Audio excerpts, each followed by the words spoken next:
Je voudrais d'abord remercier les journalistes d'être présents, parce qu'ils permettent de mettre sur la place publique la situation des familles roms qui ont été expulsées au 91 du boulevard de Plombières il y a une dizaine de jours. Et je les remercie parce qu'ils permettent de montrer les conditions dans lesquelles ces familles vivent. Je voudrais remercier aussi toutes les associations, tous les militantes et les militants qui bénévolement au quotidien viennent en aide, soutiennent ces familles parce qu'elles pallient les carences justement des pouvoirs publics et particulièrement de l'État. Elles font tout pour empêcher qu'il y ait des incidents, qu'il y ait des problèmes, qu'il y ait une grave situation d'hygiène, de sanitaire et de sécurité aussi. Et quand on voit justement l'expulsion qu'il y a eu boulevard de Plombières, une expulsion qui a été volontaire, qui a été consciente de la part de la préfecture, on peut dire aujourd'hui qu'on peut tenir pour responsable les pouvoirs publics, l'État, le gouvernement, si par malheur il advenait justement un incident, un problème de santé ou quelque problème qu'il soit. On vous a invité à cette conférence de presse non pas pour faire du voyeurisme, c'est-à-dire pour montrer des familles qui essayent de survivre, mais simplement pour dire qu'il y a un paradoxe entre ce qu'on entend toute la journée sur les radios, les télévisions, dans les journaux, attention à la canicule, protégez-vous du soleil, buvez, etc. et qu'on laisse des hommes, des femmes, des enfants dans ces situations-là. Certes, à Plombières, ce n'était pas une situation très décente, mais elle était meilleure quand même qu'ici. C'était organisé, c'était un début d'intégration.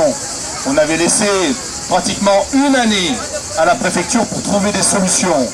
On ne me dise pas, ou alors la crise est vraiment très profonde, que le gouvernement ne soit pas en capacité de trouver des solutions pour 25 000 Roms dans notre pays et 2500 dans notre département. Ou alors ça veut dire effectivement que la crise est vraiment très profonde.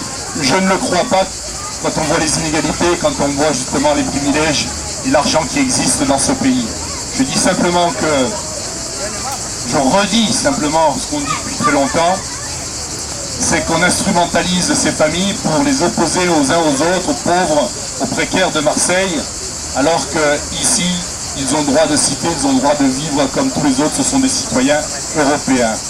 Et mon dernier mot, qui est un cri du cœur, c'est j'ai honte de ce gouvernement qui fait la même chose que le gouvernement précédent, mais le précédent, on pouvait s'y attendre, c'était la droite réactionnaire et Sarkozy.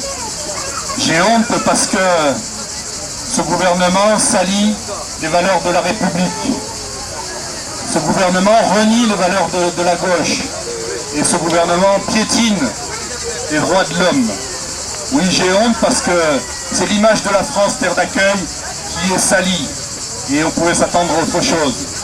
Je ne ferai pas de parallèle osé, mais le changement de pape a vraiment apporté ou apporte un changement. Le changement de gouvernement de président de la République l'année dernière n'a rien amené.